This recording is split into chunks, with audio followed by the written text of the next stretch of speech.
Hello दोस्तों, स्वागत है आपका आपके अपने यूट्यूब चैनल स्टडी विथ एजे में। इसमें आज की वीडियो में मैं आप लोगों के लिए लेकर के आया हूं वार्षिक परीक्षा 2024 कक्षा 8वीं विषय हिंदी का ये पेपर है। किस प्रकार से आपका पेपर आएगा, कैसे उसमें प्रश्न होंगे, कौन कौन से प्रश्न आपकी परीक्षा के लिए काफ़ी ज़्यादा महत्वपूर्ण होंगे, वो हम आज की इस वीडियो में देखेंगे। और ये कक्षा 8वीं का हिंदी का है दोस्तों, और पूर्णांक मतलब आपका पेपर जो होगा वो 60 नंबर का होगा और कुल इसमें 24 प्रश्न आएंगे और आपके 20 नंबर आपको प्रोजेक्ट के मिलेंगे। इस प्रकार से आपके 80 नंबर का हिंदी का पेपर होने वाला है और ये पेपर आपका सिर्फ 60 नंबर का होगा, 20 नंबर प्रोजेक्ट का होगा जो आपने स्कूल में प्रोजेक्ट किया होगा उसका, है ना। तो 2024 में आपका पेपर है दोस्तों, 6 मार्च से प्रारंभ होने वाला है। 6 मार्च से आपका पेपर है और उस पेपर में किस प्रकार के प्रश्न आएंगे और आपके सभी विषय गणित, हिंदी, अंग्रेजी, विज्ञान, संस्कृत, सामाजिक विज्ञान, सारे विषय के 2-2, 3-3 वीडियो मैंने चैनल पे बना के डाला है, जिन्हें आप ज़रूर से देखें ताकि उन्हें देखने से आपका पेपर काफ़ी अच्छा बने दोस्तों। और ये आपकी बोर्ड एग्ज़ाम है तो पेपर काफ़ी अच्छा बनना चाहिए, है ना, ताकि अच्छे नंबर आएँ आपके। तो उन सारी चीज़ों को देखने के लिए, परीक्षा में अच्छे नंबर प्राप्त करने के लिए सारे वीडियोस को देखें, उन्हें समझें, कैसे लिखना है उत्तर, किस प्रकार से आपके प्रश्न होंगे। तो आइए शुरू करते हैं हम आपका कक्षा 8वीं हिंदी का पेपर जो आपका 6 मार्च को होने वाला है।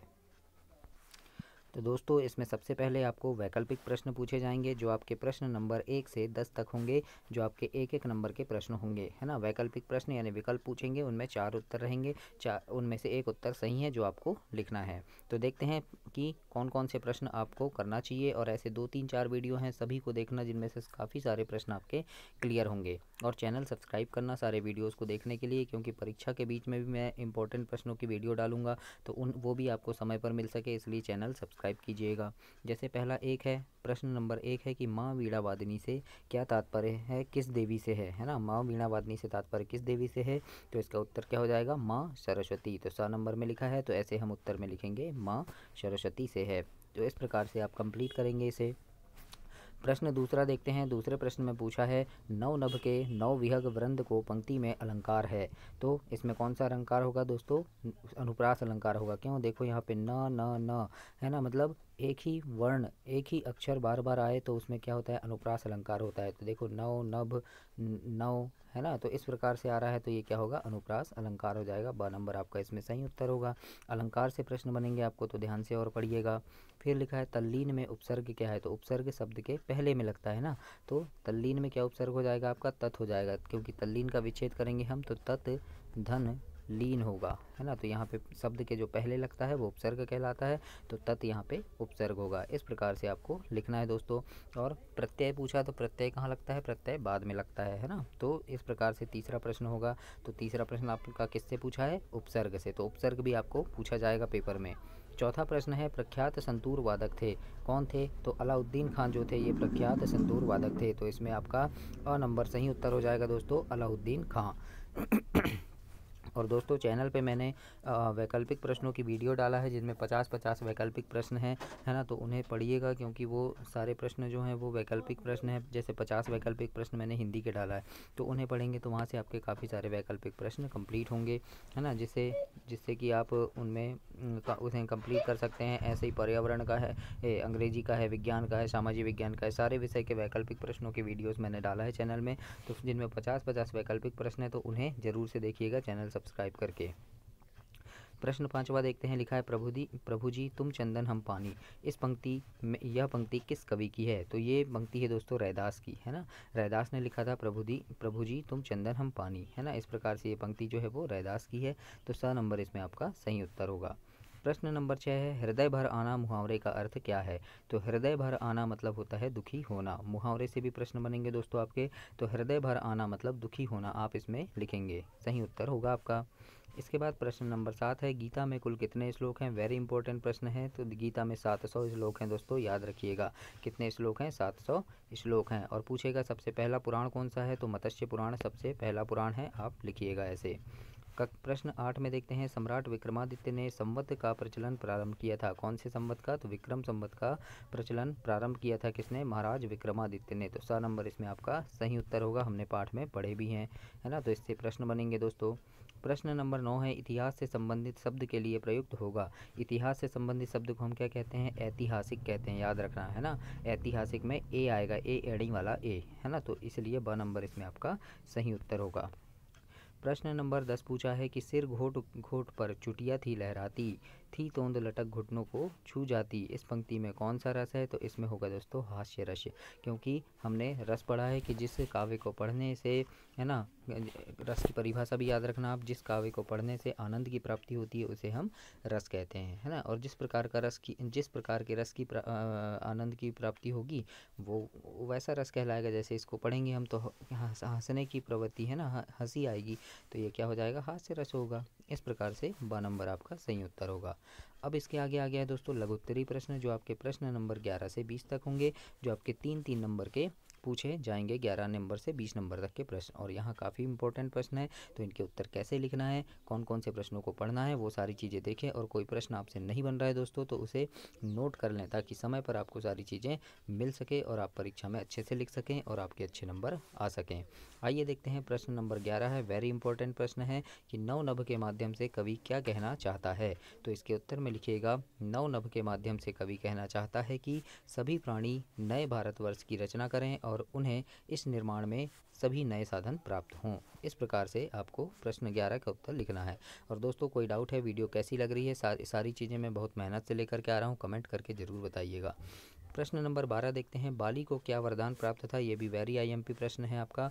तो उत्तर में लिखिएगा कि बाली को ऐसा वरदान प्राप्त था कि जो भी उसके सामने आता है उसकी आधी ताकत उसमें आ जाती थी। इस कारण बाली अपने सामने आए हुए व्यक्ति को आसानी से पछाड़ देता था। इस प्रकार से प्रश्न नंबर 12 के उत्तर में लिखिएगा आप। और आपने पढ़े भी हैं पाठ में, है ना, कि बाली कैसा था, कि बाली के सामने कोई भी उससे लड़ाई करने जाता था तो उसकी आधी ताकत बाली में चली जाती थी, है ना। इस प्रकार से उसको वरदान था। तो ऐसे आपको प्रश्न 12 में लिखना है। इसके बाद हम प्रश्न नंबर 13 देखते हैं। 13 में पूछा है, सरस्वती किस संगीतज्ञ के गले में विराजमान मानी जाती है? तो इसके उत्तर में लिखिएगा कि जो संगीतज्ञ हैं लता मंगेशकर, है ना, इनके गले में सरस्वती स्वयं विराजमान मानी जाती हैं। इस प्रकार से प्रश्न 13 में लिखेंगे हम। 14 नंबर का प्रश्न है, डॉक्टर चंद्रा को सामान्य ज्वर के बाद कौन सी बीमारी हो गई थी? डॉक्टर चंद्रा वाला पार्ट वेरी इंपॉर्टेंट है दोस्तों, है ना। अपराजिता जो आपका पार्ट है उससे काफ़ी प्रश्न परीक्षा में आते हैं, तो उस पार्ट को बहुत अच्छे से पढ़िएगा। बता दे रहा हूँ मैं आपको पहले ही, उस पार्ट के पूरे प्रश्न उत्तर पढ़िएगा, सही जोड़ी खालिस्तान जो भी हैं सारी चीज़ों को अच्छे से पढ़िएगा आप, उससे काफ़ी प्रश्न आते हैं परीक्षा में। इसके उत्तर में लिखिएगा, डॉक्टर चंद्रा को सामान्य ज्वर के बाद पक्षाघात की बीमारी हो गई थी, जिससे गर्दन के नीचे उनका सर्वांग अचल हो गया था, मतलब गर्दन के नीचे का भाग उनका काम नहीं करता था। इस प्रकार से भी आप लिख सकते हैं 14 का उत्तर। इसके बाद प्रश्न नंबर 15 देखते हैं। 15 में पूछा है, मुफ्तखोरों के सरताज किसे कहा गया है? तो उत्तर में लिखना, मुफ्तखोरों के सरताज मुक्तानंद को कहा गया है, जो किसी भी वस्तु को प्राप्त करने के लिए पैसा खर्च नहीं करना चाहता था। वे मुफ्त में प्राप्त वस्तुओं का आनंद उठाना चाहते थे, इसलिए मुफ्तखोर कहा गया है ना, किसे? मुक्तानंद को। इस प्रकार से आपको प्रश्न 15 के उत्तर में लिखना है। 16 नंबर का प्रश्न है कि पटना के पास किन किन नदियों का संगम हुआ है? तो इसके उत्तर में लिखना कि पटना के पास गंगा, सोन और गंडक नदियों का संगम हुआ है, 3 नदियों का संगम हुआ है। प्रश्न 17 है, अमृता देवी का नारा क्या था? तो उत्तर में लिखिएगा, पेड़ों से लिपटकर वह कहती रहीं कि सिर साँटे पर रूख रहे तो भी सस्तो जान। ये क्या है? उनका नारा था, है ना। तो नारा अगर पूछे तो क्या लिखेंगे? सिर साँटे पर रूख रहे तो भी सस्तो जान। इस प्रकार से प्रश्न 17 के उत्तर में लिखिएगा आप। 18 नंबर का प्रश्न है आपसे कि पूछा है कि वृद्धा मंदिर के पास क्या काम करती थी? तो उत्तर में लिखना कि वह बूढ़ी औरत मंदिर के पास उसके दरवाजे पर फूलों की माला बेचा करती थी। इस प्रकार से हमने पाठ में पढ़े हैं, है ना, जो याचक और दाता वाला जो आपका पाठ है उसमें है ये, है ना। प्रश्न 19 में देखते हैं, महेश्वर का प्राचीन नाम क्या है? पूछा है। तो उत्तर में लिखिएगा, महेश्वर का प्राचीन नाम महेश्वरी या महिष्मती है। इस प्रकार से आपको प्रश्न 19 के उत्तर में लिखना है। इसके बाद आपका 20 नंबर का प्रश्न है दोस्तों कि राजा के प्रथम 2 महलों में जो 2 लोग मिले वे कौन थे?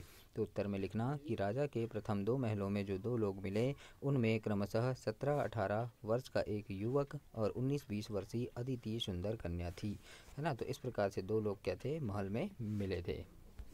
तो इस प्रकार से प्रश्न 20 का उत्तर लिखेंगे। इसके बाद अब दीर्घोत्तरी प्रश्न आ गया है, जो आपके बड़े उत्तर लिखने हैं 21 से 25 तक, मतलब मैंने एक एक्स्ट्रा प्रश्न बता दिया है यहाँ पे। 24 तक प्रश्न आएंगे आपके, है ना, 24 तक, जो आपके 5-5 नंबर के प्रश्न होंगे। 5 नंबर का एक प्रश्न होगा दीर्घ उत्तरीय, तो आपको बड़ा उत्तर लिखना है थोड़ा। तो प्रश्न 21 आपसे पूछा है कि कवि माँ सरस्वती से क्या वरदान चाह रहा है, यानी कवि जो है वो माँ सरस्वती से क्या चाह रहा है। तो इसको अच्छे से पढ़िएगा। उत्तर में लिखना है आपको कि कवि माँ सरस्वती से वरदान चाहता है कि संपूर्ण भारतवर्ष में स्वतंत्रता की नई भावना का अमर मंत्र भर जाए, प्रत्येक व्यक्ति के हृदय से विभिन्न स्तर से अज्ञान का अंधकार दूर हो जाए तथा सर्वत्र ज्ञान की ज्योति का झरना बहने लगे, मन के विकार दूर हो जाएं, अज्ञान का अंधकार नष्ट हो जाए तथा समस्त संसार ज्ञान के प्रकाश से चमक उठे, संपूर्ण भारत नई गति प्राप्त करके गीत और छंद के क्षेत्र में नवीनता प्राप्त करे, प्रत्येक कंठ में मधुर स्वर नए बादल की गंभीर और कल्याणकारी गर्जना के समान उठने लगे। इस प्रकार से आपको और आगे तक पढ़ना है और इस प्रकार से आपको छांट कर यहाँ से उत्तर लिखना है दोस्तों, है ना। बड़ा उत्तर लिखना पड़ेगा क्योंकि 5 नंबर का प्रश्न है, छोटा सा नहीं लिखना। तो बहुत अच्छे नंबर मिलेंगे आपको। सारी चीज़ों को अच्छे से देखिए, चैनल सब्सक्राइब करिए। हिंदी, अंग्रेजी, आपकी गणित, संस्कृत, सारी वीडियो चैनल पर डली है। गणित को किस प्रकार से सॉल्व करना है, कैसे उनके सॉल्यूशन हल करना है, आपको सारी चीज़ें मैंने बताया है बहुत अच्छे से समझा करके। तो उन्हें भी देखें, समझें, ताकि आपका पेपर काफ़ी अच्छा बने। 12वीं कक्षा 22 नंबर का जो प्रश्न है आपका, सामने वाले की आधी ताकत अपने में खींच लेने की शक्ति हम सब में है, कैसे, इसको समझाना है। तो इसके उत्तर में आप लिखेंगे कि सामने वाले की आधी ताकत अपने में खींच लेने की शक्ति हम सब में है, यह शक्ति आत्मविश्वास की है, यह शक्ति हम सबको प्राप्त है, परंतु हम सबको अपनी इस आत्मशक्ति की पहचान नहीं है और न उसका उपयोग ही किया है। इस आत्मशक्ति का विकास विश्वास से होता है। हमें अपने लक्ष्य को प्राप्त करने के लिए अपनी सामर्थ्य में विश्वास पैदा करना होगा। हम अपने विरोधियों से सदा पिटते रहे हैं क्योंकि उनके द्वारा पीटे जाने को हमने अपने लिए अनिवार्य मान लिया है ना। यह सब इसलिए हुआ है कि हमारे अंदर कायरता और आत्महीनता ने स्थान बना लिया है। इस प्रकार से इसको आप पूरा पढ़ेंगे अच्छे से दोस्तों। मैं इसको इसलिए पढ़ के नहीं बता रहा हूँ क्योंकि वीडियो बहुत लंबी हो जाएगी, है ना। तो आप इसको पढ़ लीजिए और नोट कर लीजिए अगर कोई चीज़ नहीं बन रही है तो, और उसे याद कर लेना, क्योंकि अगर ऐसा प्रश्न आता है, क्योंकि ये जो प्रश्न है ये काफ़ी इंपॉर्टेंट है, परीक्षा में पूछ सकते हैं। तो इन प्रश्नों को ज़रूर से आप नोट कर लें अगर आपसे नहीं बन रहा है तो। 23 नंबर का प्रश्न पूछा है दोस्तों इसमें कि जहाज़ का पक्षी किस बात का प्रतीक है, आशय स्पष्ट कीजिए। तो उत्तर में लिखिएगा कि जहाज़ का पक्षी भगवान कृष्ण रूपी जहाज़ पर स्थल के दूर या समीप होने की जानकारी देने वाले पक्षी रूप भक्त हैं। जिस तरह समुद्र से यात्रा करने वाले जहाज़ से ज़मीन किधर है और कितनी दूर है इसकी जानकारी लेने के लिए पक्षियों को छोड़ा जाता है, जब ज़मीन कहीं नहीं दिखती और ज़मीन पक्षियों की पहुंच से बाहर होती है तो पक्षी लौटकर जहाज़ पर ही आ जाते थे। यदि ज़मीन दूर या समीप होती थी तो पक्षी उसी दिशा में उड़ते हुए चले जाते थे और वह ज़मीन ही उनकी शरण स्थल बन जाती थी। नाविक भी जहाज़ को उसी दिशा में खेने लग जाते हैं, खेने मतलब चलाने लग जाते हैं, जब ज़मीन पर जाकर जहाज़ अपना लंगर डाल देता था, है ना। तो इस प्रकार से इस प्रश्न को पढ़िएगा और इसी के क्या है, जहाज़ का पक्षी का प्रतीक बताया गया है। इस प्रकार से आपको लिखना है। 24 में है कि जैसे बाढ़ पीड़ितों की क्या क्या आवश्यकता होती है, उन्हें किस सहयोग दिया जाता है, किस तरह सहयोग दिया जाता है। तो इसके उत्तर में लिखना कि बाढ़ पीड़ितों की सबसे पहली आवश्यकता होती है उन्हें सुरक्षित स्थान पर पहुंचाने की, उनसे संबंधित सामान को उनके पास पहुंचाने की, उस समय उन्हें भोजन, पानी व कपड़े आदि प्राप्त कराने की भी ज़रूरत होती है। इसके अलावा उन्हें दवाइयों की भी ज़रूरत होती है, क्योंकि बाढ़ आने से पानी से फैलने वाले अनेक रोग हो जाते हैं। उन रोगों के इलाज की तुरंत आवश्यकता होती है। इन बाढ़ पीड़ितों को रेड क्रॉस और वॉलंटियर्स कहा जाता है, वॉलंटियर सहायता पहुंचाते हैं। कुछ स्थानीय संस्थाएं व देश की सेना और स्वयंसेवी संस्थाएं भी इस कार्य में सबसे अधिक काम करती है। बाढ़ पीड़ितों के लिए अन्न, वस्त्र, औषधि आदि एकत्र करके उन्हें बांट दिया जाता है। तो इस प्रकार से आपको प्रश्न 24 में लिखना है। तो ये 24 प्रश्न हिंदी के थे जो आपके कंप्लीट हुए दोस्तों। ऐसे ही आपका पेपर आएगा और आपके हिंदी, अंग्रेजी, विज्ञान, संस्कृत, सामाजिक विज्ञान, ये सारी वीडियो 2-2, 3-3 वीडियो चैनल पे मैंने डाला है एक एक विषय की। तो उन सभी को देखें, पढ़ें, समझें और उनसे काफ़ी सारे प्रश्न आपके क्लियर होंगे। तो उन्हें वीडियो को पूरा देखना आप, और कोई डाउट है तो कमेंट बॉक्स में कमेंट करके बताइएगा। मेरी शुभकामनाएं हैं आपके लिए कि काफ़ी अच्छा आपका पेपर बने और बहुत अच्छे नंबरों से आप पास हों। धन्यवाद।